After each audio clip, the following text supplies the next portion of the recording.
Thwip thwip. Frankly, Spider-Man is one of the many characters I heavily meet ride. Nah, play it!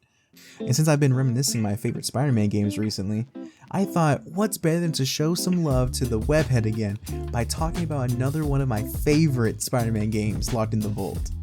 Since the last time was when I talked about Web of Shadows, so if you want to know about my thoughts about the game, then I suggest checking it out. But without further ado, Edge of Time. How about we start with the story?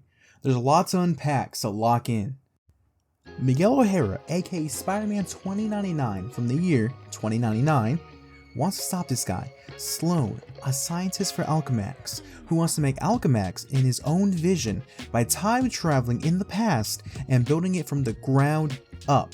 So Miguel says, hell no, and tries to prevent it and fails while getting stuck for a bit in the time gateway that Sloan used, and sees glimpses of the GOAT getting killed. It pains me saying this. Miguel is flabbergasted, so as soon as he gets out, he sets a chrono-link program to talk to Peter by using the DNA Peter submitted to Alchemax at that specific time, so they'll be able to talk to each other through time. Don't ask me how it works, it just does. Anyways, Peter gets weirded out when he hears Miguel talk in his head for the first time, which is completely understandable. Miguel said, don't worry about that. I need you to lock in and get out. You're gonna get killed. And Peter is hearing this and is not having it because Spider-Man would never let a killer loose and let there be a chance someone else getting off. Later, they figure out Sloan and Doc Ock have a mind-controlled anti-venom, with Eddie Brock as the host, that's supposed to kill my king. And this has to be one of the worst matchups in fiction because anti-venom can drain Peter dry from his radioactive spider powers by wrapping his tendrils around him. And this just pissed me off, seeing him get loaded. But of course, expecting nothing less from the best superhero, Peter delivers a generational display of spirit by holding his own from this raging beast. Ultimately, Peter knows he can't go any longer, so he gives it his all into this one punch as they both charge at each other and knock one another out. Miguel arrives at the nick of time, almost at the edge of it, and pulls Peter through the gateway to the future to heal him with future tech, just like how they had Goku in that healing chamber. But Miguel hears the gateway relaunching and sees anti-venom about to charge through, but Miguel says no, and goes through to the past to keep him at bay. Anti-venom pulls that cheap shit again with the tendrils, but guess what? That shit doesn't work on Miguel. So he proceeds to completely mollywop him and manages to take off the devices controlling Eddie, and proceeds to crash out and bring Sloan and Doc Ock into the gateway, causing it to malfunction.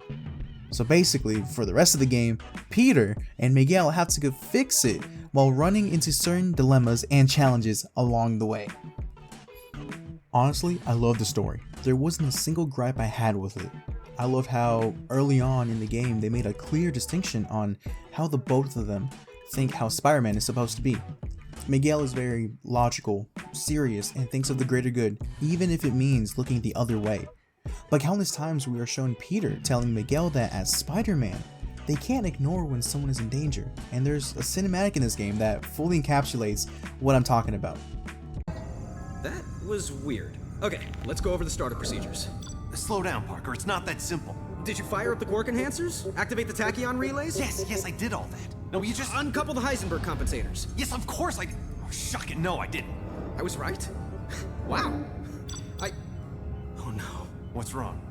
It's Mary Jane. She dies. Tonight. Right there at Alchemax.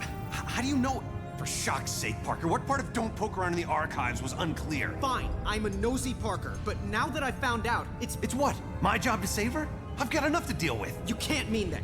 You can't just ignore that she's in danger. Hey, I'm trying to focus on what's important. What's important is not standing by and allowing someone to suffer or die because you do nothing. If you don't get that, then you don't get the first thing about being Spider-Man. You're the one who doesn't get it, Parker. The future depends on... My future is meaningless without her. This is gonna be a huge mistake. I owe you, Miguel. Big time. Shocking right you do. But, well, maybe this'll help even the score for everything the world owes you. Thank you. I mean that. This scene right here is another reason why I love this game. They wrote Spider-Man perfectly, or at least in my eyes. And not to mention, the voice acting was just so raw here. And the rest of the game, of course. The voice actors did a phenomenal job. And I don't know why I didn't recognize him back then, but when I recently played it again, I realized it was the Josh Keaton voicing Peter. You know, Spectacular Spider-Man?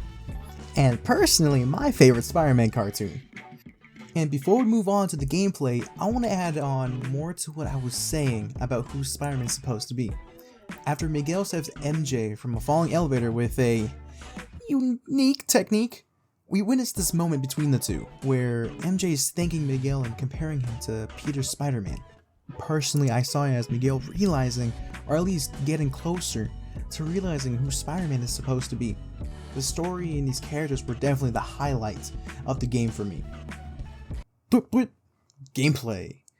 I want to straight out say that I thought the past affecting the future was pretty neat, and I know it's not a mechanic we can utilize, but I still think it needs to at least be mentioned.